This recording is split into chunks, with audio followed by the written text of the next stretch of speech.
Hello friends, कैसे हैं आप लोग। आज हम बात करेंगे कि आपको जब भी कभी आप सर्विसेज में अपनी प्रेफरेंसेस देते हैं यूपीएससी की, जैसे इंजीनियरिंग सर्विसेज में भी आपको प्रेफरेंस देना होता है और सिविल सर्विसेज में भी आपको प्रेफरेंस देना होता है। तो ये प्रेफरेंस के क्राइटेरिया क्या हो और किस आधार पर ये प्रेफरेंस डिसाइड करें। जनरली मैंने लोगों का देखा कि लोग जो है प्रेफरेंस देते हैं वो एक भेड़ चाल में देते हैं, जैसा कि जनरली सारे पीपल दे रहे हैं उस हिसाब से वो देते हैं। वो ये नहीं सोचते हैं कि उनकी रिक्वायरमेंट्स क्या है, उनकी प्रायोरिटीज़ क्या हैं। तो आप जब भी, क्योंकि ये एक बार डिसाइड हो जाती है आपकी सर्विस तो वो लाइफ लॉन्ग चलती है और उसके फिर कॉन्सिक्वेंसेस जो होते हैं वो आपको लाइफ लॉन्ग उसको वियर करने पड़ते हैं। तो आपकी ये प्रायोरिटी जो भी आप देते हैं ये आपकी अपनी पर्सनल जो चॉइसेस हैं या आपकी पर्सनल प्रेफरेंसेस हैं उसके बेसिस पे डिसाइड होना चाहिए, ना कि एक जनरलाइज्ड वे में जो भेड़चाल हो रही है उसके हिसाब से होना चाहिए। जैसे कि सपोज आप यूपीएससी के सिविल सर्विसेज के एग्जामिनेशन में बैठ रहे हैं, तो यहाँ जनरली लोगों की चॉइस होती है आईएएस टॉप पे भर देना है, फिर आईपीएस भर देना है, फिर जो है बाकी चीज़ें भर देना है। तो ये एक जनरल क्राइटेरिया है कि आईएएस को टॉप पे भर देना है, फिर आईपीएस और फिर बाकी सर्विसेज जो लाइट सर्विसेज है। अब इसमें आपकी अगर मान लीजिए पर्सनल प्रेफरेंस ये है कि आपको बड़े शहर में रहना है, आप मेट्रो शहर में रहना चाहते हैं। आईएएस की पोस्टिंग नॉर्मली होती है डिस्ट्रिक्ट बेसिस पे, जहाँ की आपको एक बेसिक फैसिलिटीज़ भी नहीं मिलेंगी कहीं जाने के लिए। मान लीजिए आपको कहीं एयरपोर्ट से कहीं फ़्लाइट पकड़नी है तो आपको एक लंबा डिस्टेंस जो है बाय रोड या बाय ट्रेन तय करना पड़ेगा, तब आप फ़्लाइट पकड़ सकते हैं। आपको कहीं मूवी देखने जाना है तो वहाँ पर कोई मॉल नहीं मिलेगा, कोई आपको अच्छा जो है मल्टीप्लेक्स नहीं मिलेगा। तो ये चीज़ें अगर आप इस तरह की लाइफ एंजॉय करना चाहते हैं जो कि मेट्रो सिटी में होती है, जिसमें कि आपके मॉल्स होते हैं, मल्टीप्लेक्सेस होते हैं, एयरपोर्ट होता है, आपको कहीं भी जाने के लिए एक्सेसिबिलिटी ईजी मिलती है, फ़्लाइट्स ईजीली मिलती हैं, तो फिर आपके लिए आईएएस आईपीएस चॉइस नहीं होनी चाहिए फर्स्ट। क्योंकि वहाँ पे आपको डिस्ट्रिक्ट प्लेस पे ये सब चीज़ें नहीं मिलेंगी और आपके लिए कोई हेलीकॉप्टर नहीं होगा जो आपको ले जाके जो है एयरपोर्ट तक छोड़ दे। आपको बाय रोड ही आना पड़ेगा, एक लंबा डिस्टेंस तय करना पड़ेगा। तो उस केस में मेरा हिसाब से अगर मैं होता, मेरी पर्सनल खुद भी अगर मैं सिविल सर्विसेज में होता तो मेरी चॉइस होती कि मैं इनकम टैक्स, एक्साइज, कस्टम ये वाले जॉब भरूँ जिनमें आपकी मेट्रो शहरों में पोस्टिंग हो, आपका लाइफस्टाइल अच्छा रहे, बच्चों की एजुकेशन के हिसाब से आपको बेटर फैसिलिटीज़ मिलें और आपको कहीं जाने की एक्सेसिबिलिटी बहुत ईजीली मिल जाए। आप कहीं जाना चाहते हैं तो एयरपोर्ट वगैरह आपको ईजीली एक्सेसिबल हो जाए। इसी तरह बात करते हैं इंजीनियरिंग सर्विसेज की, तो इंजीनियरिंग सर्विसेज में भी अगर आप मान लीजिए आईएएस के एग्ज़ाम में जनरली लोगों का क्या प्रेफरेंस होता है, लोग रेलवे टॉप पे भरते हैं, उसके बाद आपका सीपीडब्ल्यूडी भरते हैं, उसके बाद बाकी एमईएस भरते हैं। अब आप इसमें देखिए कि जो प्लेसेस ऑफ पोस्टिंग होती हैं, जैसे मान लीजिए आपकी ऑर्डिनेंस फैक्ट्री सर्विस है या आपकी एमईएस है, तो आपको प्लेस ऑफ पोस्टिंग ज़रूरी नहीं है कि कोई मेट्रो सिटी में ही मिल जाए। सीपीडब्ल्यूडी में जो आपको प्लेस ऑफ पोस्टिंग मिलेंगी वो जनरली बड़े शहरों में मिलेंगी और आपके जनरली दिल्ली में मिलेंगी या कम से कम स्टेट कैपिटल में मिलेंगी। तो उस हिसाब से जो है सीपीडब्ल्यूडी शहर में रहने के हिसाब से फर्स्ट चॉइस होनी चाहिए। इवन रेलवे में भी आपकी पोस्टिंग कई बार ऐसी जगह पे हो जाती है, जैसे कि मेरी पोस्टिंग हुई है जमालपुर हुई है, या आपकी झांसी हुई है, या आपकी इटावा हुई है, बीच में इलाहाबाद हुई है, जहाँ की एयरपोर्ट की बहुत अच्छी सुविधाएं नहीं थी और कहीं भी जाना होता तो मुझे बाय ट्रेन ही जाना पड़ता था। और फिर धनबाद हुई है, धनबाद में भी प्रॉब्लम होता था, एयरपोर्ट नहीं है आसपास कहीं। तो कहीं भी आपको जाना है तो बाय ट्रेन जाइए या बाय रोड लंबा सफ़र करिए, तब आप जाके फ़्लाइट पकड़ पाइए। तो ये बहुत टफ़ होता था। उसके बाद जब मेरी पोस्टिंग पटना में हुई तो मुझे थोड़ा सा ये सुविधा हुई कि मुझे फ़्लाइट ईजीली मिल जाती थी और उसके बाद ही जो है मैं बहुत ज़्यादा फ़्लाइट का यूज़ करके घूम पाया हूँ। उससे पहले ज़्यादातर या तो मुझे ट्रेन में घूमना पड़ा या तो मुझे बाकी, अब जैसे मान लीजिए मेरी पोस्टिंग जब जमालपुर में थी तो वहाँ तो कोई सिनेमा घर भी नहीं थे, अगर आप कोई मल्टीप्लेक्स नहीं थे, आपको कोई मूवी देखनी तो आप नहीं जा सकते। इटावा में थी, वहाँ पे भी यही सिचुएशन थी, कोई मल्टीप्लेक्स नहीं था, आपके नॉर्मल थिएटर थे। तो आपकी जो एक बेटर लाइफ स्टाइल है, अच्छी लाइफ स्टाइल आप नहीं यूज कर सकते। इवन जब जमालपुर में मैं पोस्टेड था तो वहाँ पर खाने के लिए एक अच्छे कोई रेस्टोरेंट नहीं थे। आपको डोसा खाना है या आप कुछ खाना चाहते हैं, पिज़्ज़ा खाना चाहते हैं, तो आपके लिए कोई फैसिलिटी नहीं थी वहाँ पे।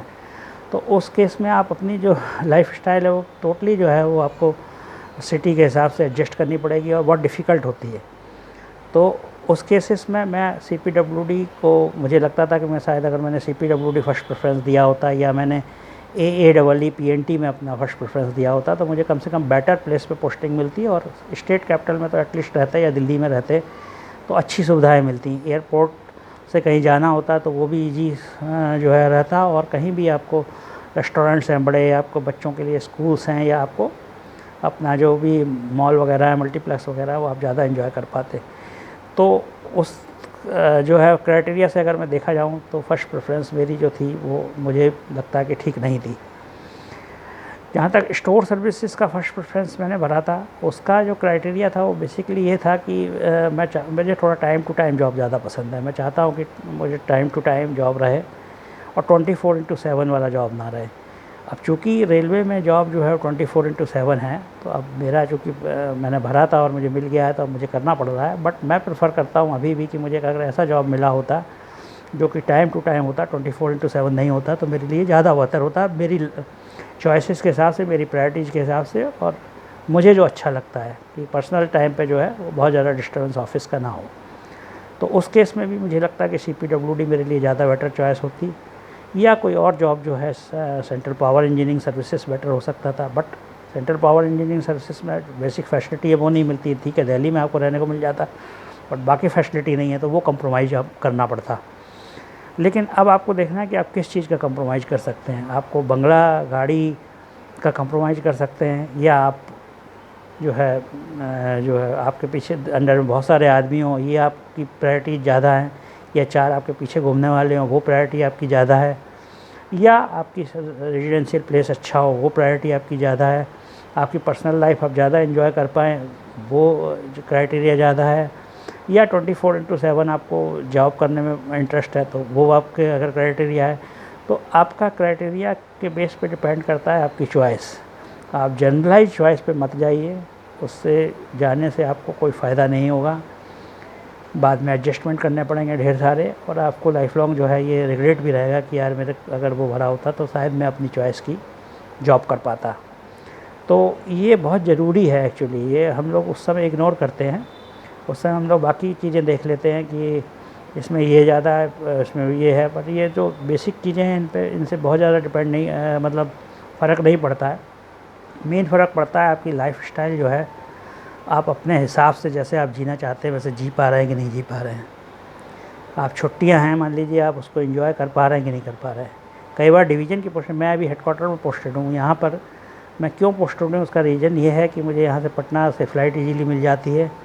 सैटरडे संडे नॉर्मली हेडक्वार्टर में दिक्कत नहीं होती है, मैं अपने हिसाब से जो है अपना प्रोग्राम बना सकता हूँ। ऑफिस टाइम के बाद भी बहुत ज़्यादा जो है यहाँ पे इंटरफेरेंस नहीं होता है। तो ये मेरा जो है मेरे हिसाब से सूटेबल है, मेरी रिक्वायरमेंट के हिसाब से। डिवीजन्स में जब मैं था पोस्टेड डिफरेंट प्लेसेस पर, ठीक है, वहाँ बहुत ज़्यादा रुतबा था, 4 आदमी आगे पीछे घूमते हैं, इस तरह का रहता है, और आपको बहुत बिजी रहते हैं आप। लेकिन वहाँ पे प्रॉब्लम ये है कि आपको काफ़ी सारा बिजी जो है आउटसाइड मतलब ऑफिस आवर्स भी रहना पड़ता है। 24/7 आपका जॉब रहता है। नाइट आवर्स में भी TRD वगैरह में ब्रेकडाउन होते हैं तो आपको जाना पड़ता है। और जो है सैटरडे संडे भी नॉर्मली जो है, सैटरडे तो प्रोग्राम बन ही जाता है इंस्पेक्शंस का, जो है DRM वगैरह का, तो उनके साथ आपको अकम्पनी करना पड़ता है। तो आपकी छुट्टियाँ या आपका जो शाम का टाइम है क्लब वगैरह का, वो सब आप यूटिलाइज बहुत अच्छे से वहाँ पे नहीं कर सकते। वहाँ पे आपको उस समय भी बिजी रहना पड़ेगा ऑफिस के काम में। तो वहाँ की लाइफ जो है वो उसी तरह की है और उसी तरह से बिजी रहती है। तो हैक्टिक भी है थोड़ी सी, और आपको जो है उस तरह से उस हैक्टिक लाइफ शेड्यूल से अपने आप को एडजस्ट करना पड़ेगा। तो इसलिए मेरा प्रेफरेंस, तो मुझे जब हेडक्वार्टर पोस्टिंग मिली मुझे वो भी अच्छा लगा। मेरी एक्चुअली हैबिट ये है कि मैं जो भी मुझे मिल जाता है वो मुझे अच्छा मैं उसमें जो है अपने आप को मैच करा लेता हूँ और मुझे वो अच्छा लगने लगता है। तो जब मुझे डिवीज़न की पोस्टिंग मिली थी तो वहाँ की जो चीज़ें थी, जो बेनिफिट्स थे कि लोग, तो मैं उनसे जो है उसमें एडजस्ट हो गया, मैं उन चीज़ों को जो है एंजॉय करने लगा। और जब मुझे हेडक्वार्टर की पोस्टिंग मिली तो मैंने उसको भी एंजॉय किया। उसमें मुझे मेंटल पीस ज़्यादा मिली और मुझे जो है अपना पर्सनल टाइम थोड़ा सा ज़्यादा मिला, तो उस चीज़ को भी मैंने काफ़ी एंजॉय किया। तो मैं कभी ये भागा नहीं कि मुझे नहीं ये चाहिए, मुझे वो चाहिए। जो पोस्टिंग मिल गई उसमें सेटिस्फाइड रहा, और उसमें जो एडवांटेजेस थे उनको मैंने देखा कि हाँ, इसमें मुझे ये एडवांटेज मिल रहा है, ये एडवांटेज मिल रहा है, तो उन एडवांटेज से मैं सेटिस्फाइड रहा। बहुत से लोगों को मैंने देखा मेरे साथ के, वो कहीं सेटिस्फाइड ही नहीं होते हैं। उनको जो जॉब मिल जाता है वो अगेन ट्रांसफ़र के लिए कोशिश करने लगते हैं, फिर कोशिश करने लगते हैं। मुझे भी बहुत लोग कहते हैं कि अरे यहाँ क्यों, इधर आ जाओ, पास में होम टाउन पोस्टिंग ले लो, होम टाउन पोस्टिंग पास में है, रहोगे घर के।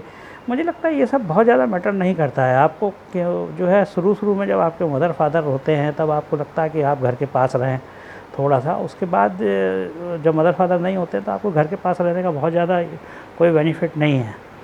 आप देखिए, कोपमंडू की तरह मत रहिए, दुनिया देखिए, बाकी जगह देखिए, और भी जो है शहरों में रही है। मेन ये है कि आप बड़े शहर में किसी में रहें, मेट्रो शहर में रहें, कहीं भी रहें जहाँ से आपकी फ़्लाइट की कनेक्टिविटी बहुत अच्छी हो, तो आप इजीली जो है अपने घर पहुँच सकते हैं। आज आप सोचिए, मेरा होम टाउन ग्वालियर में, पटना में हूँ, लेकिन मुझे जब भी जाना होता है तो मैं फ़्लाइट पकड़ के दिल्ली चला जाता हूँ और वहाँ से ग्वालियर चला जाता हूँ। मुझे, या मैं कलकत्ता के थ्रू डायरेक्ट फ़्लाइट भी ग्वालियर जा सकता हूँ, तो मुझे जो है 3-4-5 घंटे लगेंगे। वही अगर मैं मान लीजिए इलाहाबाद में था तो मुझे पूरी रात का सफ़र तय करके जाना पड़ता था। कहने को लोग कहते हैं कि नहीं, इलाहाबाद पास है ग्वालियर के, वहाँ आ जाओ, बट उससे कोई फ़ायदा नहीं है। अल्टीमेटली अगर आप फ़्लाइट से जाते हैं, आपकी फ़्लाइट की कनेक्टिविटी अच्छी है, तो आपका डिस्टेंस मैटर नहीं करता है। तो ये चीज़ जो है लोगों को शुरू में बहुत रहता है होम टाउन का, बट बहुत ज़्यादा इस पे होम सिकनेस पे मत जाइए, लाइफ एंजॉय करिए। बल्कि मैं यहाँ पे था पटना में, तो मैंने यहाँ के आसपास जो भी थे एनजेपी में, दार्जिलिंग, गंगटोक, कलकत्ता वगैरह, और यहाँ के जो लोकल थे राजगीर, नालंदा वगैरह, सब घूम लिया। नेपाल भी यहाँ से पास में है, तो ये थोड़ा सा एडवांटेज रहता है। अदरवाइज़ आप वहीं रहेंगे ग्वालियर, तो वहाँ के लोग बस वही जो है आसपास के एरिया में रहते हैं, और उनको कहीं भी इधर तो लगता है कि इतना दूर है कि यहाँ तो मतलब पता नहीं क्या हो जाएगा आने में। तो उस तरह की सोच मत रखिए और अपनी खुला ओपन रखिए, कहीं भी पोस्टिंग हो जाए। बस ये थोड़ा सा प्रेफरेंस अगर आपका है कि मेट्रो सिटी में हो तो ज़्यादा बेहतर है, मेरा है पर्सनली।